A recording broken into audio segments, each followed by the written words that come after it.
Përshëndetje dhe mirë se vini në tutorialin e radhës nga mësimi në shqip. Sot do të flasim për primary key constraint. Pra është një tip tjetër constraint të cilin ne do e përdorim. Një primary key constraint identifikon në mënyrë unike një rekord ose një rjesht në një tabel të caktuar. Si funksionon primary key constraint në praktikë?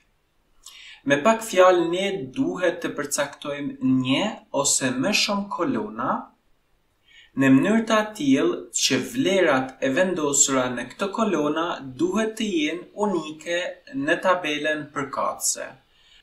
Pra këto vlera nuk mund të jenë të duplikuara.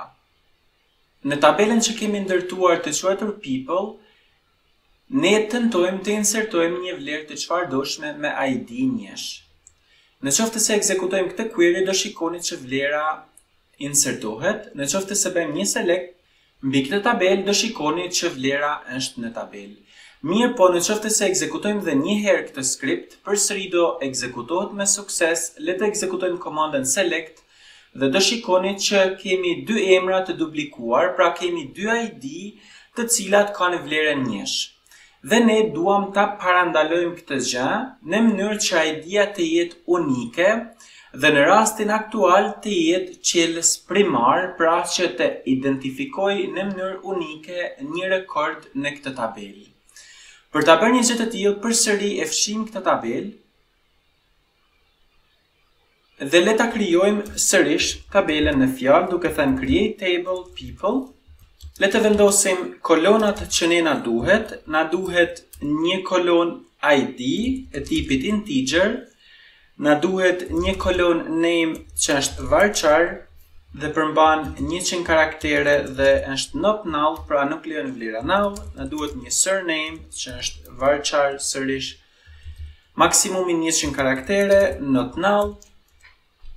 Dhe në fund, siç e tham, duam që kolona ID të jetë unike ose ndryshe primary key në rastin ton. Për ta bërë këtë kolon primary key, themi primary key dhe kjo është e gjitha. Në këtë situatë, në qoftë se ekzekutojmë skriptin, do shikoni që ky skript ekzekutohet me sukses. Le të krijojmë një skript të ri dhe të tentojmë të insertojmë një vlerë në këtë tabel, duke thënë insert into people, values, themi njësh, themi Martin, abazi. Le ta ekzekutojmë këtë skript, po ta shikoni në rastin e parë vlera është insertuar me sukses.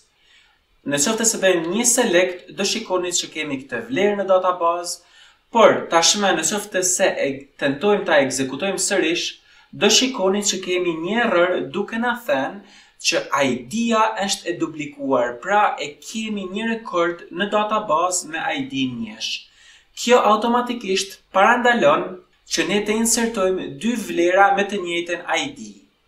Për të insertuar një rekord tjetër në databazë, ne duam të ndryshojmë ID-n në një vlerë tjetër, për shembull, le ta bëjmë 2.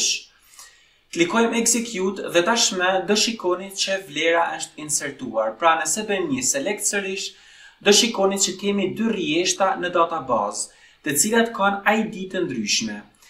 Pra dhe njëherë, primary key constraint na siguron unicitetin e çdo rekordi në një tabel dhe për më tepër na siguron që kolona ID nuk mund të ketë vlera null.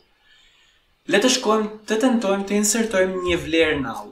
Kemi thënë që vlera null është një vlerë e panjohur dhe në rastin ton primary key na siguron që gjithmonë duhet të kemi një vlerë unike. Në qoftë se tentojmë ta ekzekutojmë, do shikoni që kemi errorin që thot vlera null nuk mund të vendoset tek kolona ID, sepse kolona ID është primary key. Pra, primary key deri tani na ka siguruar dy gjëra, unicitetin e çdo rekordi dhe se dyti nuk lejon vlera null, mirë po ka dhe gjëra të tjera të mira të cilat do i shikojmë në të ardhmen dhe më konkretisht na lejon që të lidhim tabelat njëra me tjetrën që do i shikojmë.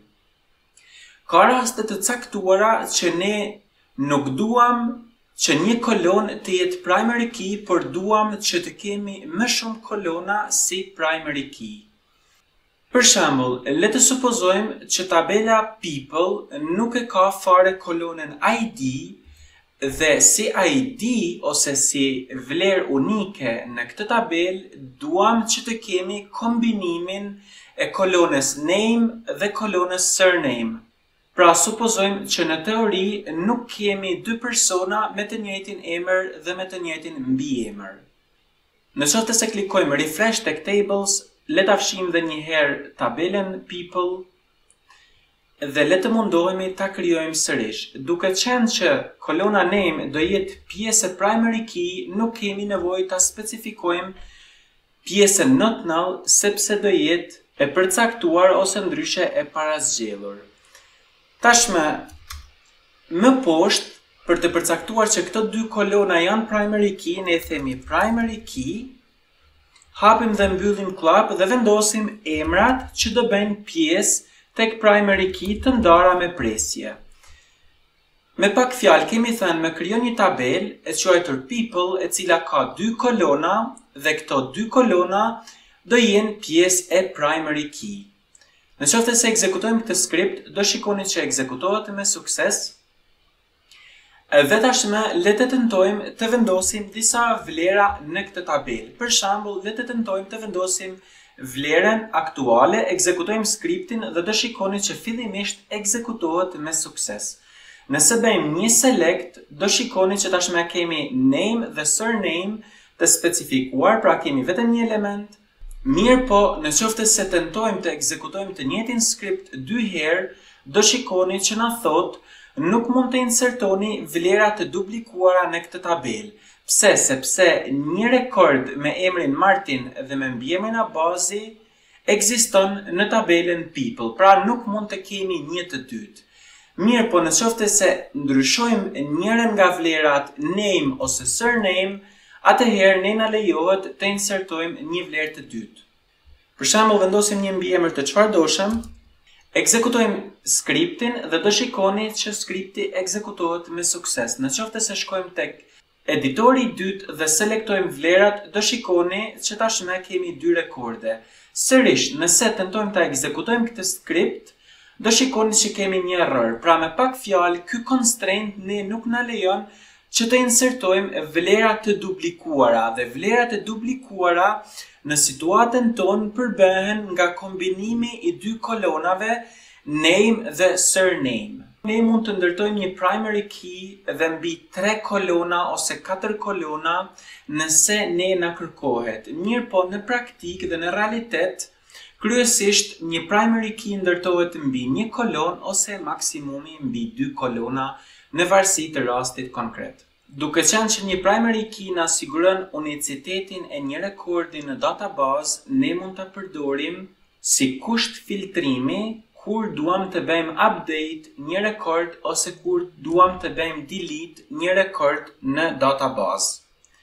Kjo është e mira tjetër e një primary key. Pra, kjo është e gjitha çfarë kemi përgatitur mbi primary key constraint. Bashkë mirupafshim në tutorialin e radhës.